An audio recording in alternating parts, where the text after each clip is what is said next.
بسم اللہ الرحمن الرحیم۔ بسم اللہ الرحمن الرحیم۔ عزیزان گرامی، السلام علیکم ورحمۃ اللہ وبرکاتہ۔ اللہ کی ذات سے امید ہے کہ آپ سب خیریت سے ہوں۔ میں سمیہ مریم آپ کے لیے مختصر خلاصہ قرآن لے کر آئی ہوں۔ آج 12ویں پارے کے چوتھائی سے 13ویں پارے کے آدھے تک بیان کیا جائے گا۔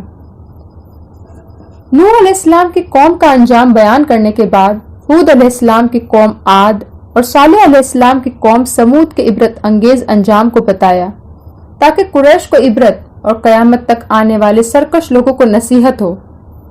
پھر لوط علیہ السلام کی قوم کا ذکر کیا اس مناسبت سے کہ قریش فرشتوں کے اتارے جانے کا مطالبہ کر رہے ہیں۔ بتایا کہ فرشتوں کا آنا کوئی معمولی واقعہ نہیں ہوتا، وہ جب کافر قوموں کے مطالبے پر آتے ہیں تو اپنے ساتھ عذاب لاتے ہیں۔ پھر حضرت شعیب علیہ السلام اور حضرت موسیٰ علیہ السلام کا ذکر کرتے ہوئے ان قصوں کو بیان کرنے کا موقع ان لفظوں میں واضح کیا: یہ بستیوں کے کچھ حالات ہیں جو ہم تمہیں سنا رہے ہیں، ان میں سے کچھ ابھی قائم ہیں اور کچھ مٹ چکے ہیں۔ ہم نے ان پر ظلم نہیں کیا بلکہ انہوں نے خود اپنے اوپر ظلم کیا۔ تو ان کے بناوٹی خدا جن کو وہ اللہ کے سوا پکارتے تھے، تیرے رب کے عذاب آنے پر ان کے کچھ بھی کام نہ آئے۔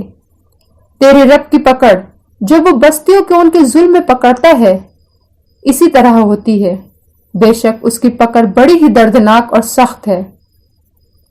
ہم رسولوں کی سرگزشتوں میں سے ایک کو تمہیں سنا رہے ہیں تاکہ تمہارے دل کو تقویت ہو اور ان کے حالات کا صحیح علم ہو سکے، اور مومنوں کے لیے ان میں نصیحت ہے اور یاد دہانی ہے۔ تم سب اسی کی بندگی کرتے رہو اور اسی پر بھروسہ رکھو۔ جو کچھ تم لوگ کر رہے ہو تمہارا رب اس سے بے خبر نہیں ہے۔ اب سورہ یوسف شروع ہوتی ہے۔ اس کے نزول کا سبب یہ ہوا کہ قریش حضور صلی اللہ علیہ وسلم کو قتل کرنے یا جلا وطن کرنے یا قید کرنے کے متعلق سوچ رہے تھے کہ مدینہ کے یہودیوں نے انہیں پٹی پڑھائی کہ ان سے یہ پوچھو کہ بنی اسرائیل تو شام میں رہتے تھے، وہ مصر کیسے چلے گئے؟ کہ حضرت موسیٰ علیہ السلام کا سارا واقعہ مصر سے تعلق رکھتا ہے۔ ان کے نزدیک نبی کریم صلی اللہ علیہ وسلم کسی نہ کسی طریقے یہودیوں سے رابطہ کر کے یہ بات ان سے معلوم کرنے کی کوشش کرتے تو گویا سارا پول کھل جاتا اور قریش کو سزا دینے کے موقع مل جاتا، مگر اللہ تعالیٰ نے فوراً ہی نبی صلی اللہ علیہ وسلم کی زبان سے یوسف علیہ السلام کا واقعہ سنا دیا اور ساتھ ہی اسے قریش پر چسپاں بھی کر دیا کہ آپ جو کچھ بھی بیان کرتے ہیں وہ اللہ کی بتائی ہوئی باتیں ہیں۔ اس طرح گویا انہیں متنبع بھی کر دیا کہ یہی انجام تمہارا بھی ہونے والا ہے کہ تم ایک دن نبی کریم صلی اللہ علیہ وسلم کے رحم و کرم پر ہوگے۔ اسی واقعے میں اللہ نے اسلام کی دعوت کو پیش کرتے ہوئے واضح کر دیا کہ حضرت ابراہیم علیہ السلام، حضرت اسحاق علیہ السلام، حضرت یعقوب علیہ السلام اور حضرت یوسف علیہ السلام کا دین بھی وہی تھا جو محمد صلی اللہ علیہ وسلم کا ہے، اور وہ سب بھی اسی طریقے زندگی کی دعوت دیتے تھے جس کی دعوت محمد صلی اللہ علیہ وسلم دے رہے ہیں۔ اللہ نے اس واقعے میں ایک طرف حضرت یعقوب علیہ السلام اور حضرت یوسف علیہ السلام کا کردار پیش کیا ہے تو دوسری طرف عزیز مصر، اس کی بیوی، مصر کے دوسرے بڑے گھرانوں کی بیگمات اور حکام مصر کا کردار پیش کیا ہے، اور دونوں میں مقابلہ کر کے دکھایا ہے کہ ایک طرح کا کردار وہ ہے جو اسلام قبول کرنے پہ بنتا ہے اور دوسرا کردار وہ ہے جو دنیا پرستی اور آخرت سے بے خوفی سے پیدا ہوتا ہے۔ اب تم خود اپنے ضمیر سے پوچھ لو کہ کون سا کردار بہتر ہے۔ پھر اللہ تعالیٰ نے یہ بات بھی سامنے رکھ دی کہ دراصل اللہ تعالیٰ جو کچھ کرنا چاہتا ہے وہ پورا ہو کر رہتا ہے۔ انسان اپنی تدبیروں سے اس کے منصوبوں کو روکنے میں کبھی کامیاب نہیں ہو سکتا، بلکہ انسان اپنے منصوبوں کے لیے تدبیر اختیار کرتا ہے۔ اللہ چاہتا ہے تو اس کی تدبیر کے ذریعے اپنا منصوبہ پورا کر لیتا ہے۔ یوسف علیہ السلام کے بھائیوں نے حضرت یوسف علیہ السلام کو اپنے راستے سے ہٹانے کے لیے کنویں میں پھینک دیا، مگر یہ کنواں ہی حضرت یوسف علیہ السلام کے لیے عروج کا ذریعہ بن گیا۔